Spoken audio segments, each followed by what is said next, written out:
ایک دفعہ ایک شیر شکار پر نکلا تو اپنے ساتھ لومڑی اور ریچھ کو بھی لے لیا۔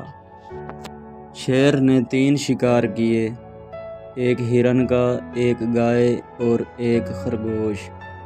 واپسی پر ریچھ بڑا اترا کر چلنے لگا کہ شکار میں ہمارا بھی حصہ ہے۔ شیر بھانپ گیا۔ اس نے ریچھ سے کہا کہ شکار کے متعلق کیا کہتے ہو؟ اس نے کہا کہ شکار 3 حصوں میں بٹے گا۔ شیر نے کہا اچھا پھر کرو 3 حصے۔ ریچھ کہتا ہے کہ شیر تو جنگل کا بادشاہ ہے، اس لیے گائے تیرے حصے میں درمیانہ ہوں، اس لیے ہرن میرے حصے میں، اور خرگوش لومڑی کا۔ شیر اس کی چالاکی کو سمجھ گیا۔ اس نے پنجہ مارا تو ریچھ کو بھی مار دیا۔ اب لومڑی سمجھ گئی، چالاک جو ٹھہری۔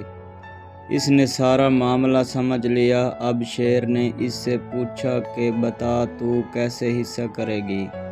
لومڑی نے کہا کہ شیر تو جنگل کا بادشاہ ہے، خرگوش ناشتے میں کھائیں اور گائے دوپہر کو اور ہرن رات کو تناول فرمائیں۔ شیر بڑا خوش ہوا۔ اس نے لومڑی سے پوچھا کہ تو نے یہ تقسیم کہاں سے سیکھی ہے؟ اس نے کہا ریچھ کی موت سے۔ اے غافل انسان، تو بھی کچھ موت سے سیکھ جا۔ جب تیرے پاس تیرے اپنے موت کی نیند سو جاتے ہیں تو بھی سمجھ اور دھیان کر۔